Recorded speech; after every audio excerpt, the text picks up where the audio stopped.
اللہ تعالیٰ چاہتے ہیں ہم پریشان رہیں یا خوش رہیں؟ بولو. یہ جو اللہ نے کہا نا کہ ہم تمہیں آزمائشوں میں ڈالیں گے لیکن جو لوگ صبر کریں گے اور کہیں گے ہم اللہ کے غلام ہیں، تو یہ اللہ نے ہمیں آیت کیوں بتائی ہے؟ تاکہ ہمارے دل میں غم کو برداشت کرنا آسان ہو جائے، ہم غمگین نہ ہو، کیونکہ غم تو آئیں گے. یہ ہو نہیں سکتا کہ دنیا میں پریشانیاں نہ آئیں، یہ ناممکن ہے. یہ ہر شخص کو آتی ہیں. آپ سمجھتے ہو بڑے لوگوں کو نہیں آتی؟ بڑے لوگوں کی پریشانیاں بڑے لیول کی ہوتی ہیں، بہت اونچے لیول کی ہوتی ہیں. تو یہ پریشانی تو ہر شخص کو آئے گی. اللہ چاہتے ہیں کہ ان میں برداشت کی عادت ہو جائے، یہ خوش رہنا سیکھیں. تو اسی وجہ سے دنیا میں سب سے بڑا انعام کیا ہے؟ خوشی ہے یا نہیں ہے؟ پیسہ انسان کیوں حاصل کرتا ہے؟ خوش رہنے کے لیے. صحت کیوں چاہتا ہے؟ خوش رہنے کے لیے. تو اللہ نے قرآن میں فرمایا کہ الا بذکر اللہ تطمئن القلوب، اللہ کے ذکر سے دلوں کو سکون ملتا ہے. اب پتہ ہے لوگ وظیفے پڑھتے ہیں پیسہ حاصل کرنے کے لیے، وظیفوں میں اللہ کا ذکر کیا جاتا ہے، حالانکہ اللہ کہہ رہا ہے وظیفوں سے پیسہ نہیں، وظیفوں سے کیا ملے گا؟ سکون ملے گا. سکون کے لیے کوئی وظیفہ نہیں پڑھ رہا ہوتا. کمال کی بات ہے یا نہیں ہے؟ ابے بھائی صبح شام لوگ ہمارے پاس آتے ہیں، مفتی صاحب پیسے ہی نہیں ہے، بے روزگاری ہے، بل اتنا آ گیا، دل چاہ رہا ہے وہ بل بکری کو کھلا دیں. ٹھیک ہے، تو آپ کوئی وظیفہ بتائیں، تنخواہ بڑھ جائے ہماری، پیسے بڑھ جائیں. تو میں بتا تو دیتا ہوں حسبی اللہ و نعم الوکیل یا رزاق، یہ پڑھ لینے چاہیے. لیکن قرآن جو وظیفے بتا رہا ہے پیسے بڑھانے کے لیے نہیں بلکہ سکون کے لیے. کیا مطلب؟ غربت میں سکون مل جائے گا. آپ کو پیسے مل کے بھی سکون نہ ملے، اس سے بہتر وہ غریب نہیں ہے جو پیسے نہ مل کے اس کو سکون مل رہا ہو. وہ زیادہ اچھا نہیں ہے کیا؟ وہ تو زیادہ اچھا ہے بھائی. اس لیے اللہ فوکس دولت کو نہیں کر رہے. کس کو کر رہے ہیں فوکس؟ سکون کو فوکس کر رہے ہیں اللہ تعالیٰ. میں نے ایسے غریب دیکھے ہیں، ایسا دل ہنس رہا ہوتا ہے، مسکرا رہا ہوتا ہے مستیوں میں. اکثر میں ایک واقعہ بتاتا ہوں نا، ہمارے گھر میں مزدور آتے تھے، والد صاحب حیات تھے، انہوں نے اللہ ان کی مغفرت فرمائے، انہوں نے فرش بنوانا تھا. تو مزدور جو تھے نا صبح سے لگے ہوتے تھے اور گنگنا رہے ہوتے تھے. مزدوروں کے گانے بھی آپ کو پتہ ہے پرانے زمانے کے ہوتے ہیں. گنگنا رہے ہوتے تھے اور وہ لگے ہوئے ہوتے تھے نا. شام کے وقت جب وہ پلستر کر رہے تھے فرش میں، تو میں تھا، میری عمر ہوگی 20-22 سال. میں نے کہا یار اس فرش میں نا آپ جو ہمارے صحن کا فرش بنا رہے ہو یہ تھوڑا سا چکنا فرش ہو، یعنی بالکل جیسے ہوتا ہے نا پلین، ایسا فرش ہو، ایسا بنانا. تو کہنے لگے، اب مستی میں ہے نا، شاید لاہور کے ہوں گے. اب ان کو کھیلنے کا موقع مل گیا مجھ سے. انہوں نے کہا یہ فرش آپ چاہتے ہو ذرا چکنا پلین فرش ہو تو اس میں سرسوں کا تیل ڈلے گا یا ناریل کا. بولا تو میں نے کہا یار میں لے آتا ہوں ناریل کا تیل، ڈال دو اس میں بھائی، کیا خیال ہے؟ تھوڑا سا کیا ہو جائے گا، پھسلن پیدا ہو جائے اس میں. کہہ رہے نہیں اس میں ناریل کا تیل ڈلے گا. اب میں جا رہا ہوں لینے کے لیے، وہ تو شکر ہے مجھے کسی نے روک دیا، کیا کر رہا ہے بھائی. تو وہ کھیل رہے تھے نا، شام کا وقت تھا. پھر دوبارہ اسی طرح کا کوئی مذاق، تو مجھے پھر میں نے کہا یار تم لوگ بڑے مستی میں ہو. کہتے ہیں یار یہ ہمارا فل مستی کا ٹائم ہوتا ہے. وجہ اس کی ہے، ان کے الفاظ دیکھو. کہہ رہے ہم صبح سے تھکے ہوئے ہیں، مغرب کی اذان ہونے والی ہے، فرش کمپلیٹ کریں گے، گھر جائیں گے، تھکے ہوئے ہیں نا ٹھیک ٹھاک، دہاڑی ملے گی، گھر جائیں گے، نہائیں گے، دھوئیں گے، منجی پہ بیٹھیں گے، بیوی بچے ہمارا انتظار کر رہے ہیں، شدید بھوک میں کھائیں گے کھانا، اس کے بعد لمبے ہو کے سو جائیں گے. کل کا نہیں، دہاڑی آج کی ہے، کل کی نہیں ہے. ان کو صرف اسی میں خوشی ہے، کام ملا ہوا ہے یار، کام ملا ہوا ہے. سمجھ رہے ہو کہ نہیں سمجھ رہے؟ ان کو خوشی اس بات کی ہے کہ ہمیں کیا ملا ہوا ہے، ایک ٹھیک میں کام ملا ہوا ہے، مزدوری مل گئی، یہ بہت بڑی خوشی ہے ان کے لیے. اور انہی دنوں میں کروڑ پتی لوگوں کو ڈپریشن میں دیکھ رہا تھا. تو خوشی کا تعلق، حکیم اختر صاحب رحمہ اللہ تعالیٰ ایک جملہ بڑا اچھا فرمایا کرتے تھے کہ بادشاہ اٹیک ہمیشہ بادشاہ پہ کرتا ہے، بادشاہ کبھی بھی بھنگیوں کو اور نیچے طبقے کو اپنا ہدف نہیں بناتا. کبھی آپ نے کسی ملک کے بادشاہ کا خلاف کسی بادشاہ کا بیان کسی جمعدار کے خلاف نہیں سنا ہوگا کہ جی سعودی عرب کا بادشاہ کہے کہ پاکستان میں وہ جو فلاں جگہ جو چپڑاسی ہے مجھے بالکل پسند نہیں ہے. وہ کبھی سنا آپ نے؟ بادشاہوں کا ہدف کیا ہوتا ہے؟ وہ ہو سکتا ہے امریکہ کے صدر کے خلاف بیان دے دے، وہ بڑے کسی اور کے خلاف بیان دے دے، اٹیک بھی کریں گے. اب کبھی نہیں آپ نے سنا ہوگا بادشاہ نے بیچارے کسی رکشے چلانے والے کو بم سے اڑوا دیا بھائی. اللہ یہ کہ وہ ایجنٹ ہو کسی کا، پھر وہ رکشے والا ہے نہیں، وہ ہے کوئی اور، وہ کوئی بڑی پھر چیز ہے، وہ روپ دھارا ہوا ہے اس نے. ورنہ اوریجنل کوئی ٹماٹر والا ہو تو کبھی آپ نے دیکھا کہ کسی ملک کی فوج اس ٹماٹر والے پہ اٹیک کر رہی ہے؟ ایسا نہیں ہوتا. حکیم اختر صاحب رحمہ اللہ تعالیٰ فرمایا کرتے تھے کہ بادشاہ ہمیشہ قبضہ کس پہ کرتے ہیں؟ بادشاہوں پہ. فرمایا کہ دل جو ہے یہ پورے جسم کا بادشاہ ہے. دل کیا ہے؟ اللہ کو جب کوئی ناراض کرتا ہے، اللہ کا جب کوئی ذکر نہیں کرتا، تو اللہ تعالیٰ اس سے پیسہ نہیں چھینتے، نہ اس سے گھر چھینتے ہیں، نہ اس سے اس کی جو ہے نا خواہشات چھینتے ہیں. اللہ ڈائریکٹ اٹیک کس پہ کرتے ہیں؟ دل پہ. دل اپنے قبضے میں لے کے پریشانی ڈال دیتے ہیں اس کے اندر. اللہ دل، حدیث میں آتا ہے کہ جو دل ہے نا بین اصبعی الرحمن، اللہ کی 2 انگلیوں کے درمیان میں ہے یہ دل. ایسا کنٹرول ہے اللہ کو. تو اللہ کیا کرتے ہیں؟ دل کو لے کے اس میں کیا ڈال دی؟ بے سکونی بھر دی اس میں. چل بھائی سب کچھ ہے، خوشیوں کے سارے اسباب، 1000 گز کا بنگلہ، واش روم ایسا، غریب آدمی جائے بولا یار ایسا تو میرا بیڈ روم نہیں ہے جیسا ان کا واش روم ہے. ہر کمرے میں اے سی لگا ہوا ہے، بل کی کوئی ٹینشن نہیں، اتنا پیسہ، روڈیں صاف، سڑکیں صاف، کوئی ٹینشن نہیں. اور آج کل کے جو سیکولر لبرل لوگ ہیں ان کو تو وہ والی ٹینشن ہے ہی نہیں جو ایک مولانا ٹائپ کے لوگوں کو ہوتی ہیں. سمجھ گئے ہوگے آپ بھائی؟ وہ جو ٹینشن جو جس کو ساری دنیا ٹینشن سمجھتی ہے، یعنی شادی کو، بیوی کو، تو وہ والی ٹینشن سے تو یہ کیا ہوتے ہیں؟ بالکل آزاد ہے. گرل فرینڈ والا سیٹ اپ چل رہے ہیں ان لوگوں کو. اتنا کچھ، کوئی ٹینشن بظاہر نہیں ہے. اللہ کہتے ہیں کوئی بات نہیں، تو نے مجھے ناراض کیا نا، تو ان تمام تر وسائل کے باوجود تجھے ناکام کروں گا میں. کیونکہ اگر وسائل چھین لیتا نا اللہ تعالیٰ پھر تو بھائی ہر ایک کو ٹینشن ہو جاتی ہے. اللہ کہتا ہے ان ساری خوشیوں میں ان خوشیوں پہ اٹیک نہیں کروں گا. میں بادشاہ ہوں. بادشاہ حملہ کس پہ کرتے ہیں؟ بادشاہوں پہ. تیرے دل کو اپنے قبضے میں لے کے اس میں سے سکون نکال کے اس کی جگہ کیا ڈال دوں گا؟ بے سکونی. جتنا گناہوں میں لذت حاصل کرنے کے لیے آگے بڑھے گا نا، اچھا پھر ایسا شخص کیا کرتا ہے جب بے سکون ہوتا ہے؟ تو پھر وہ سکون کے لیے شراب کباب کی طرف جاتا ہے، لڑکیوں کی طرف جائے گا، زنا کی طرف جائے گا، دوستیوں کی طرف جائے گا، فحش موویز کی طرف جائے گا.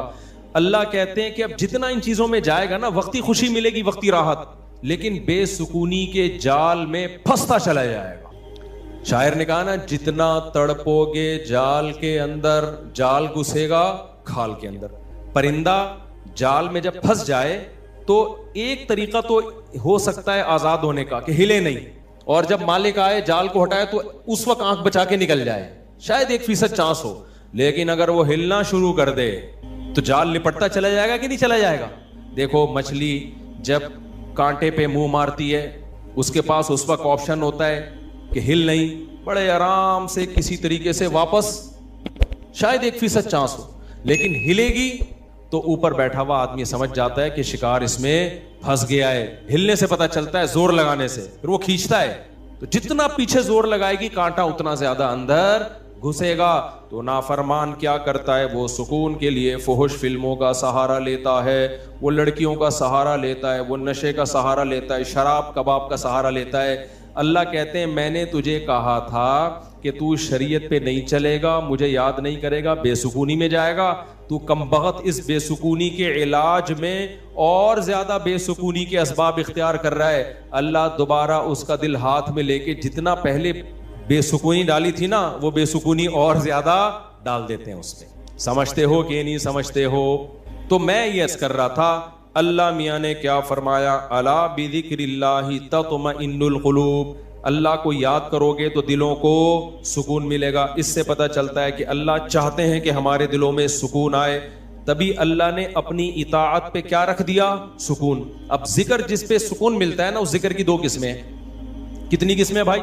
2. کچھ کام نہ کرنا یہ بھی ذکر ہے، ذکر کہتے ہیں یاد رکھنے کو. اور کچھ کام کرنا یہ بھی کیا ہے؟ ذکر. ذکر یاد، عربی میں ذکر کا مطلب کیا ہے؟ یاد. کہتے ہیں تذکرہ کیا ہے اس نے. یہ تذکرہ ذکر سے ہی نکلا ہے. کہتے ہیں نا فلاں آدمی آپ کا تذکرہ کر رہا تھا، آپ کا ذکر خیر کر رہا تھا. اس کا مطلب غیبت کر رہا تھا. آج کل مطلب یہی ہوتا ہے اس کا. کوئی کہنا آپ کو یاد کر رہا تھا، اس کا مطلب برائیاں ہی کر رہا ہوگا. اچھائی آج کل مارکیٹ میں اچھائی بیان کرنے والے شارٹ ہیں مارکیٹ میں.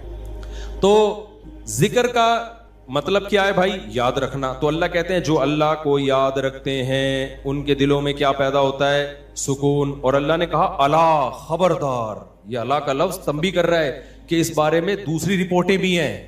کچھ لوگ کہتے ہیں اس کام سے سکون ملتا ہے, کچھ کہتے ہیں اس سے سکون. اللہ کہتے ہیں الا خبردار کسی کی باتوں میں آنے کی کوشش مت کرنا.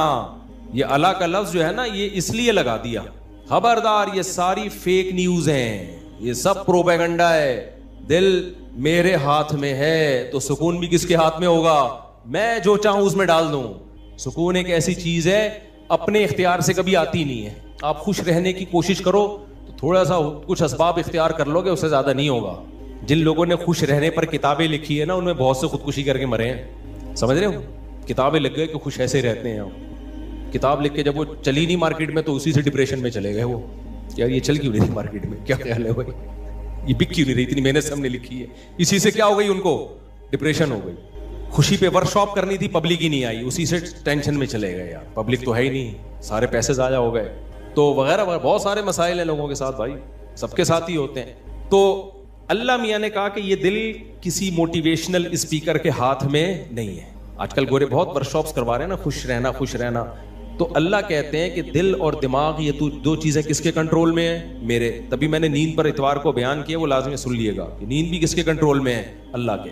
نیند کی گولی نیند کے اسباب پیدا کر دیتی ہے. ماہرین کہتے ہیں کہ سوتا آدمی اپنی طاقت سے ہی ہے, سلا کوئی نہیں سکتا آپ کو, کیونکہ دماغ آرڈر کرے گا نا سونے کے لیے دماغ کو, تو دماغ تھوڑی آرڈر کرے گا, دماغ کے اوپر کی کوئی چیز آرڈر کرے گی دماغ کو کہ آپ سو جاؤ.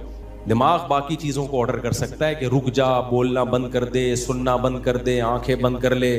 یہ سب چیزیں دماغ کے کنٹرول میں ہیں. دماغ کے کنٹرول میں نہیں ہے. ابے کیا ہو گیا, کیسے سمجھاؤں؟ دیکھو دماغ کے کنٹرول میں نہیں ہوتا کبھی بھی. مینیجر صاحب مینیجر کے کنٹرول میں نہیں ہوں گے. مینیجر کو کنٹرول کرنے کے لیے کوئی اوپر کی چیز ہوگی. حکمران کو اوپر کی طاقتیں کنٹرول کرتی ہیں. اللہ سمجھتا ہے یا نہیں سمجھتا؟ تو پھر وہی سیاسی باتیں نہ شروع ہو جائیں, اس لیے میں واپس چل رہا ہوں. عوام بھی کنٹرول کرتی ہے بعض دفعہ, بنگلہ دیش میں جیسے کیا ہے نا.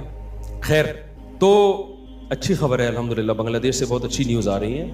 جماعت اسلامی کے پرانے بیچارے بوڑھے لوگوں کو صرف اس بیس پہ پھانسی پہ لٹکایا حسینہ واجد نے. اس نے لٹکایا کہ پاکستان کی حمایت, سیاسی اختلاف تھا بھائی, اس کے بعد تو وہ بغاوت نہیں کر رہے تھے نا, بہت ظلم مچا کے رکھا ہوا تھا. اچھا, اس پہ بنگلہ دیش میں جو انقلاب آیا اس پہ لوگ میرے بیانات پہ تبصرہ کر رہے ہیں. مفتی صاحب تو کہتے ہیں حکومت کے خلاف بغاوت جائز نہیں ہے. بھائی ہم مسلح بغاوت کے قائل نہیں ہیں. مسلح تلوار لے کے, عوام نے وہاں مسلح بغاوت نہیں کی ہے, مسلح بغاوت نہیں کی ہے عوام نے. پوری عوام جمع ہو گئی تھی. آپ کے ہاں تو عوام ہے, ابھی کیا میں بولوں, کراچی کی تو ماشاءاللہ عوام کو اللہ ہدایت دے, یہ اس ظلم کے خلاف نہیں دھرنا کر سکتے جو براہ راست ان کے اوپر ہو رہا ہے. جو قتل ہو رہا ہے نا کراچی کی گلیوں میں, گٹر وٹر پہ تو بیان ہم نے چھوڑ دیے, ابھی تو قتل و غارت پر بات کرو. جس طرح سے کراچی میں ڈاکوؤں کا راج ہے, بات پہ 5-5 ہزار کی خاطر بندہ قتل ہو رہا ہے. کراچی کی عوام اس پہ احتجاج نہیں کر رہی ہے. حسینہ واجد جیسی انقلاب کہاں سے لائے گی بھائی؟ اس لیے ہم کیا کریں, ہم مسلح اس کی بات کرتے ہیں, کیونکہ اگر مسلح بغاوت ہوگی پھر تو خون خرابہ ہوگا, بہت بربادی ہوگی, پھر کٹیں گے وہ, مریں گے. نتیجہ پھر غیر جو طاقتیں ہیں وہ قبضہ کر لیں گی. اس کے ہم قائل نہیں ہیں. باقی عوام کا عوامی احتجاج وہ اس کا رائٹ ہے, اس کا حق ہے. خیر, تو بات یہ چل رہی تھی میرے بھائی, تو اللہ کا جو ذکر ہے جس سے انسانوں کو سکون ملتا ہے, دیر آر 2 types آف ذکر. کچھ کام کرنے کے ہیں اور کچھ کام بولو نہیں کرنے کے. دیکھو آپ کا زنا کا دل چاہ رہا ہے اور زنا کے اسباب بھی ہیں, آپ زنا نہیں کرتے, آپ نے اللہ کا بہت بڑا ذکر کر لیا, حالانکہ کچھ بھی نہیں. دیکھنے میں لگے گا آپ نے کوئی ذکر بولو نا نہیں کیا, دیکھنے میں کچھ بھی نہیں کیا. کتنا بڑا ذکر کیا کہ میزان کے ترازو میں قیامت کے دن اس سے بھاری کوئی نیکی نہیں ہوگی. نبی صلی اللہ علیہ وسلم نے فرمایا, سبعۃ یظلھم اللہ فی ظلہ یوم لا ظل الا ظلہ. 7 آدمی ایسے ہوں گے جن کو اللہ اس دن عرش کے سائے میں جگہ دے گا جس دن اللہ کے سائے کے علاوہ کوئی سایہ نہیں ہوگا. ان میں رجل شاب, ایک وہ نوجوان, دعتہ امرأۃ ذات حسن و جمال, او کما قال صلی اللہ علیہ وسلم, جس ذات حسن و مال, غالباً مال کے الفاظ ہیں, حسین بھی ہو مالدار بھی ہو, ایسی عورت زنا کی طرف دعوت دے. یہ جواب میں یہ نہیں کہہ کہ میں بوڑھا ہو گیا ہوں, یا میرے اندر رغبت ختم ہو گئی ہے, یا مجھے سوسائٹی سے ڈر لگتا ہے, کسی نے خفیہ کیمرہ نہ لگا دیا ہو, ان سب چیزوں سے میں گھبراتا ہوں. نا نا نا نا نا, یہ کہ سارے اسباب موجود ہیں, صرف ایک رکاوٹ ہے, انی اخاف اللہ. آج میں اگر زنا کروں گا تو کل مجھے اس کا حساب دینا پڑے گا. اس کی سزا اللہ نے جہنم کی آگ رکھی ہے. نبی نے فرمایا اس بیس پہ جو رک گیا, دعوت عورت دے رہی ہے اور یہ رک جائے تو یہ بہت بڑا ذاکر ہے, اس نے تہجد گزاروں سے زیادہ اللہ کا ذکر کیا ہے. ہم تو اس کو ذکر اللہ کرنے والا سمجھ رہے ہیں, اس پوری پوری رات تہجد پڑھتا رہے, تلاوت کرتا رہے, لوگ کہتے ہیں بڑا پہنچا ہوا ہے. بھائی یہ اس سے زیادہ پہنچا ہوا ہے, صحیح ہے نا. اللہ اس کو بلائے گا اور اللہ کہے گا ایسے تمام لوگ سائڈ پہ آ جائیں. دیکھو لائن لگی ہوئی ہوتی ہے نا جب دھوپ میں, رش میں, اور کہیں جیسے پہلے بل جمع کرانے کے لیے لوگ جمع ہوتے تب تو موبائل میں اپلیکیشن آ گئی ہے, بل جمع کرانے کے لیے نہیں لوگ لمبی لمبی لائنوں میں لگے ہوئے, پاسپورٹ کی لمبی لمبی لائنیں لگی ہوتی ہیں. اچانک کوئی آفیسر کہے بیچ میں سے, ہاں بھائی آپ ادھر آ جائیں, گڈی نو سائڈ تلاؤ, آپ آ جاؤ. آپ کو کیسا لگے گا بھائی؟ زبردست. میں سعودی عرب میں تھا تو لمبی لائن لگی ہوئی تھی, وہ کوئی امیگریشن آفیسر نے پتہ نہیں کوئی پہچان لیا ہوگا یا کوئی تعلقات ہوں گے, آپ سائڈ پہ آ جاؤ. مجھے بڑی شرم آ رہی ہے بھائی یار, میں پگڑی میں, اور یہ لوگ بولیں گے یار ہم بیوقوف ہیں جو لائن میں کھڑے ہوئے ہیں. لیکن سعودی عرب میں آپ نو نہیں کر سکتے, وہ اگر آپ کو عزت دے رہے ہیں تو آپ کو عزت لینی پڑے گی, ٹھیک ہے نا, ورنہ پھر جو وہ بے عزتی دیتے ہیں نا وہ اس سے ڈبل ہوتی. اس نے کہا سائڈ. وہ کہیں کوئی ہمارے دوست تھے, انہوں نے کہا کہ بھائی مفتی صاحب لائن میں کھڑے ہوئے, اب میں جا رہا ہوں, لوگ بڑ بڑ بڑ یار یہ کیا ہے یار ہم لوگ. میں کہہ رہا ہوں بھائی میں گن پوائنٹ پہ جا رہا ہوں, مجھے شوق نہیں ہے, مجھے اللہ کی قسم مجھے لائن میں لگنے کا شوق ہے. ایئرپورٹوں پہ بھی, کراچی ایئرپورٹ پہ بھی جب جاتا ہوں لائن میں, اب کیا ہوتا ہے کہ وہ ہوتا ہے ان کا کوئی ایئرپورٹ کا کوئی سسٹم ہے کہ جو خاص مشہور لوگ ہیں یا کچھ ان کو کوئی پروٹوکول ملتا ہے, وہ گن پوائنٹ پہ ہو رہا ہوتا ہے, تو مجھے لوگوں سے شرم آ رہی ہوتی ہے, لوگ کیا بولیں گے یار. تو یہ خوشی خوشی نہیں ہوتا سب کچھ, تبھی ہم حتی الامکان کوشش کرتے ہیں کسی کو بتائیں نہیں, کوئی پروٹوکول لیں ہی نہیں, منہ پہ کپڑا ڈال کے جائیں. تو ہماری کوشش یہی ہوتی ہے. اچھا بھائی میرے بھائی, تو پھر کیا وہ بات کہاں سے کہاں دائیں میں بہت زیادہ گھوم رہی ہے آج. تو الا بذکر اللہ تطمئن القلوب, جس کو زنا کا موقع ملا اور اس نے زنا نہیں کیا تو یہ سب سے بڑا ذاکر ہے اللہ کی نظر میں, ذکر کرنے والا ہے. دیکھنے میں کچھ بھی نہیں ہے بھائی. تو اس لیے علماء کہتے ہیں ذکر کی دو قسمیں, کچھ کام نہ کرنا, یہ بھی کیا ہے اللہ کا ذکر. بد نظری کا موقع ملا, انٹرنیٹ گھر میں موجود, کمپیوٹر موجود, دیکھنے والا کوئی نہیں, فوش فلمیں کھلے عام چل رہی ہیں, آپ کس کے خوف سے بچ جاؤ؟ اللہ کے خوف سے. نہیں یار, کوئی اسباب اختیار کرو, بھاگ جاؤ یہاں سے, کوئی ہیلا اختیار کرو. یہ کم نیکی نہیں ہے بھائی, یہ بہت بڑی نیکی ہے. سمجھتے ہو کہ نہیں سمجھتے؟ اور دوسری ذکر کی قسم کچھ کرنا, جیسے نماز کے وقت پہ نماز پڑھنا, روزے کے ٹائم پہ بولو روزہ رکھنا, زبان سے اللہ کو یاد کرنا, لا الہ الا اللہ پڑھنا, صبح شام ذکر کی بہت بڑی فضیلت ہے. اس لیے میں لوگوں سے کہتا ہوں بھائی عاملوں کے پاس جا کے ذکر مت لو, اگر دل میں بے سکونی ہے اللہ کو خوش کرنے کے لیے اللہ کو یاد کرنا شروع کر دو. دیکھو یہ بے سکونی ایسی چیز ہے, بھگانے کی کوشش کرو گے نہیں بھاگے گی, جیسے نیند لانے کی کوشش کرو گے تو آئے گی. دل دماغ ایک ہی چیز ہے, کنیکشن ایک ہی ہے ان کا. جب آپ لیٹتے ہو اور آپ کہو میں نیت کرتا ہوں سونے کی, سو جاؤ, ابھی تک کیوں جاگا ہوا ہے, سو جا, دماغ کو آرڈر دیتے رہو گے, سوئے گا؟ بالکل نہیں سوئے. بھائی سونے کا سوچنا بھی چھوڑ دو, اللہ سلائے گا تو سو گئے, ورنہ کسی کا, یعنی مسجد میں نہیں کہنا چاہیے, کسی کا باپ وغیرہ مناسب الفاظ نہیں ہے, ورنہ کوئی بھی نہیں سلا سکتا آپ کو. کیا خیال ہے بھائی؟ تو اس کا طریقہ یہ لیٹ جاؤ بھائی, خود ہی نیند آتی ہے, ایسا تھوڑی کہ سوچ رہا ہے. تو اسی طرح آج کل لوگ خوش ہونے کی کوشش میں لگے ہوئے ہیں, یار میں ٹینشن میں کیوں خوش ہوں, نہیں ہوگا بھائی, ٹھیک ہے, یہ آپ کے کنٹرول میں نہیں ہے, یہ کس کے کنٹرول میں ہے؟ اللہ کے. ہوتا ہے میرے بھائی, خوشی کا کوئی سبب بھی نہیں ہوتا. کیسا پیارا شعر حکیم اختر صاحب رحمہ اللہ اور ہمارے حضرت بھی پڑھا کرتے تھے, دل گلستاں تھا تو ہر شے سے ٹپکتی تھی بہار, دل بیاباں ہو گیا عالم بیاباں ہو گیا. عالم جہان کو کہتے ہیں, بیاباں کا مطلب چٹھیل میدان. کہتے ہیں جب دل میں خوشی تھی تو صحراؤں میں بھی ایسا لگتا تھا جیسے گل و گلزار. صحرا میں بھی خوشی, جب دل گلستان تھا نا, دل باغ باغ تھا, گارڈن گارڈن تھا دل, تو ہر چیز گارڈن گارڈن لگتی, ہر چیز گارڈن گارڈن. اور جب دل میں سکون نہ ہو تو باغوں میں بھی سکون نہیں ملتا, حور و رنگ میں بھی سکون نہیں ملتا. آدمی کا دل کرتا ہے رکھ کے لگا دے ایک چماٹ, کسی جو بغل میں حور بیٹھی ہوئی ہے نا اس کو بھی آدمی کوشش کرے گا کہ رکھ کے لگا دے. دل میں سکون نہیں ہے. دل گلستان تھا تو ہر شے سے ٹپکتی تھی بہار, دل بیاباں ہو گیا عالم بیاباں. عالم